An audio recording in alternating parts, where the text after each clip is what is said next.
What's going on, guys? It's your favorite mortgage lender, Abdel Khawatmi, coming at you guys live for Monday's market update.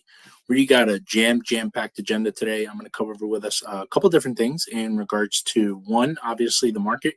What do we have going on last week? What was the expectation heading into this week? And then we're going to dive into a really topic that I've been getting a lot of questions on, and that is in terms of appraisals and appraisal shortages, right? So to first start off in regards to the interest rate market, last week was a little bit of a flat week. We didn't get too much consumer data that kind of made any changes within the market, but we did get a little bit of an insight in regards to what the expectation is later this week when we get the PCE report, Personal Consumption Expenditure Report. This is the Federal Reserve's favorite gauge when we take a look at measuring inflation and in regards to the insights that they're currently going to be spending and monitoring also a little bit of market aspects, right? So the first thing, again, when we take a look at existing home sales we got last week, of course, it's going to report a little bit slower, but this is a key point. Again, we also know the highest median price of homes we just reached quite some time. So it's at a record high. Sales of existing home fell literally only 0.7%.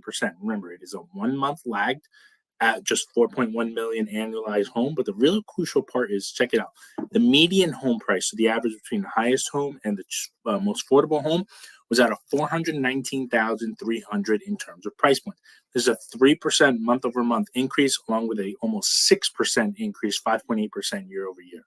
And we'll kind of take a look at a bit of a breakdown. So again, the pace slowed down a little bit in May, as sometimes it usually does. But again, this is the speed of which homes continue to get sold and get accelerated. I'm starting to see a lot more inventory start to come on the market, which is typical during these times around the summer.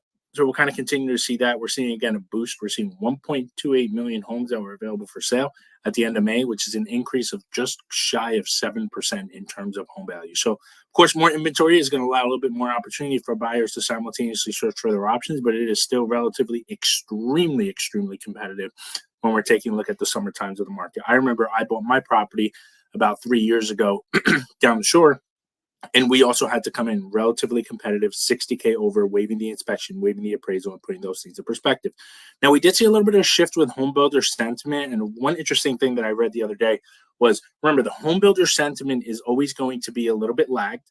But the other interesting part is, although interest rates are remaining a little bit still stubborn, we're still seeing that home buyers are dealing also on their end with higher costs of construction and higher costs of just overall spending when we take a look at what they need to do in order to develop, which is going to have that, right? Now, an interesting part we're seeing an increase, though, of completions in terms of home builder permits and starts, right? It's a 1% increase year over year. Of course, we're going to see a little bit of a decline in permits and starts, as the main focus is going to be focused on completions of the homes, as it usually is into the summer, right? We're starting to see a little bit of a flat retail sales number. And this actually is what kind of helped a little bit of the market take a little bit of a dip. If we take a look at where the 30-year was, this is when we got the retail sales numbers, which is just about last week.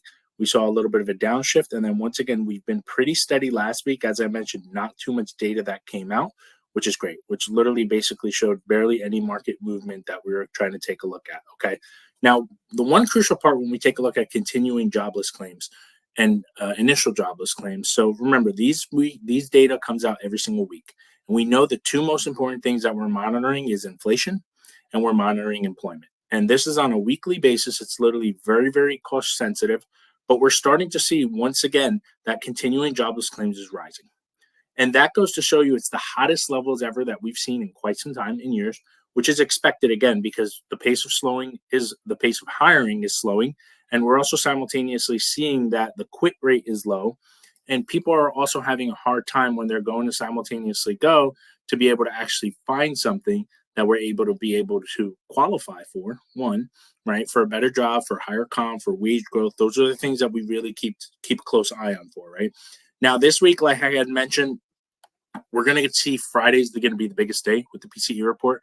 Before that, we're going to get some updated numbers tomorrow with appreciation. That's always something that's interesting to see. How's the market reacting, not just nationally, but also throughout the entire East Coast on my end, or even the West Coast with some of our Cali friends, right? We're going to get it from both K-Show and the FHFA. One monitors cash and finance transactions. Another monitor just finance transactions. We're going to get the update in regards to pending new home sales and what's coming in pending. That's going to give us a little bit of an insight in regards to where the market is starting to react, most importantly. And then we're also going to get on Thursday the consistent weekly jobless claims, but also a look at the first quarter GDP numbers. And this is usually when the numbers get revised from course, we're in the third quarter now. So we're going to start seeing a little bit of that transition and see if some of the numbers that they were mentioning when we talked about inflation and overall economy for wage growth, is that going to simultaneously slow down, right? So that's one thing. Another thing I wanted to talk on, right? Again, we're starting to see a lot of different homes, of course, come on the market. Around this time, generally, is when a buyers, to an extent, sometimes get a little impatient. A lot more homes start to come on the market, which simultaneously allows more opportunities for clients to start to bid a little bit higher than asking. These are what I always share with our clients are the options if a home goes and under appraises. So say, for example, you're buying a house that is, say, 300,000 and you want to offer 350. There is no magic number when we talk about what is the level of how high you should go or how low. Generally, the first question I always ask the referral partner or the agent is, how do the comps look? When we talk about comps, that means comparables. What are the number of homes that you currently see that have similar specifications, bedrooms, bathrooms, square footage, location, modern, not modern, pool, garage, basement space, or anything like that? And then from there, what do you personally think that this home, based on that current market assessment, will come in at, right? Now, that doesn't mean that you veer out of the area, which has been the common question that I've been having with a lot of our really agents is, especially for condos and townhomes, it is very, very difficult. And I do not recommend that a client goes 50,000 or 40,000 over whatever magic number over when the property is listed, right? That is crucial for us to make sure that we understand that, because I just had one file. The house is listed for I believe it's 215. We came in offering 240. We only did a what's called $10,000 appraisal gap. Of course, the listing agent was pushing for us to do a waiver. I did not recommend it. We did not advise the client to do so. We did not, and it came in at 215. So we did have that $10,000 gap, which means that we increased the purchase price to $215,000. Now, the first thing that we did before going back to the seller and say change the purchase price to $225 was I disputed the appraisal report. And what that basically means is, hey, we don't necessarily agree, Mr. and Mrs. Appraiser, with the value that you gave us. We feel like 1, 2, 3, 4 properties is going to be something that you should be considering. Kindly advise and change your offer if you reconsider the value. Now, with condos and townhomes, it is very, very tricky for you to go outside of the development in order for you to be able to change the value. And that's exactly what happened. The appraiser came back to us and said, hey, here's 1, 2, 3, 4 comps that we used, and these are more closer to the value. There's no reason for me to leave the development, which is true, which ended up, again, going back to the seller side, who was not happy, but he had to cut the purchase price from 240 to 225. Critical for us as real estate professionals to set the tone, because many, many different professionals out there, and I won't name them, whether it's realtor or lender or title, are advising their clients to go 40, 50K over just because it sounds good. And of course, the market is competitive. Nobody is arguing with that. But also the clients are making a very, very sound investment and trusting in us as the professionals to guide them correctly, right? You can also revisit financing. And this is the part where a lot of my clients sometimes get, it's a little confusing, right? Anytime somebody talks numbers, we tend to blank out, for lack of better words. But if you stay with me, I'll kind of go over everything in detail. So let's say hypothetically, you're looking to purchase a $500,000 home and you're looking to offer $550,000. Now, let's say you're putting 20% down. So 20% of $500,000 is what? $100,000. The max loan to value that a client is able to purchase, which is loan to value as LTV, is 5%. So let's say he gets it for $550,000. 5% of $550,000 is $27,500, right? That tells me that we essentially have, because the client is putting a large down payment of $100,000, we can essentially bury $82,500 within the loan amount. What that will do is not change the out-of-pocket. The client still brings $100,000. The client will still simultaneously have the exact same monthly payment because he is not financing more.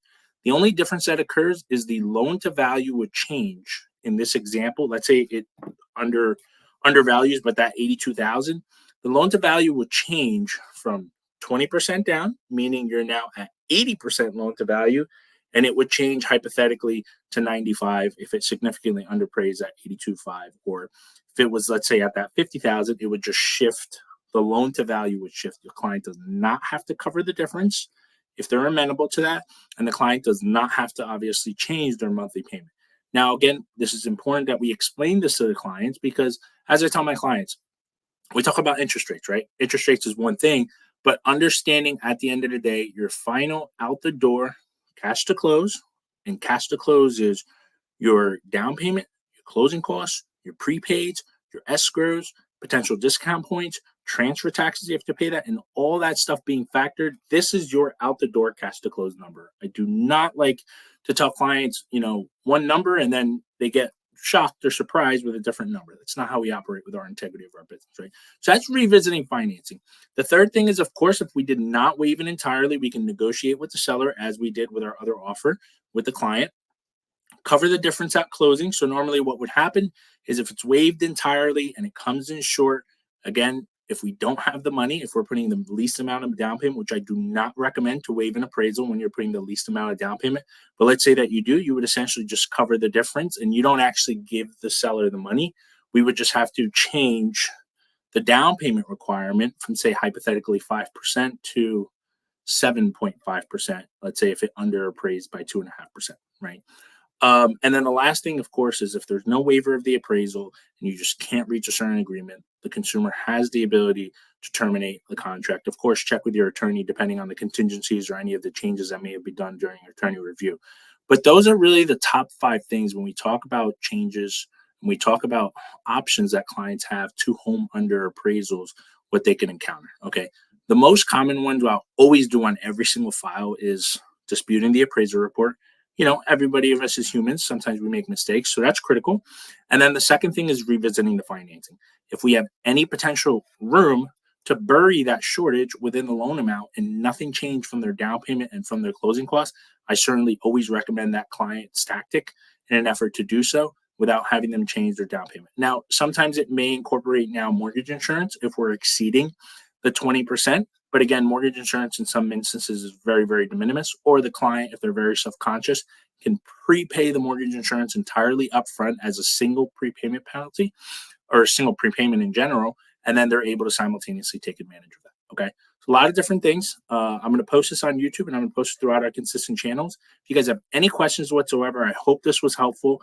Last week, we spoke extensively in regards to what were some of the different tactics that we were employing with our clients and just changes within the market and the different generations of homes. This week, we were talking obviously further in regards to a market update and also in regards to home appraisals. I'll consistently be bringing this different content after our market updates, and we're able to take it from there. I appreciate you guys jumping on, and I'll catch you guys next week.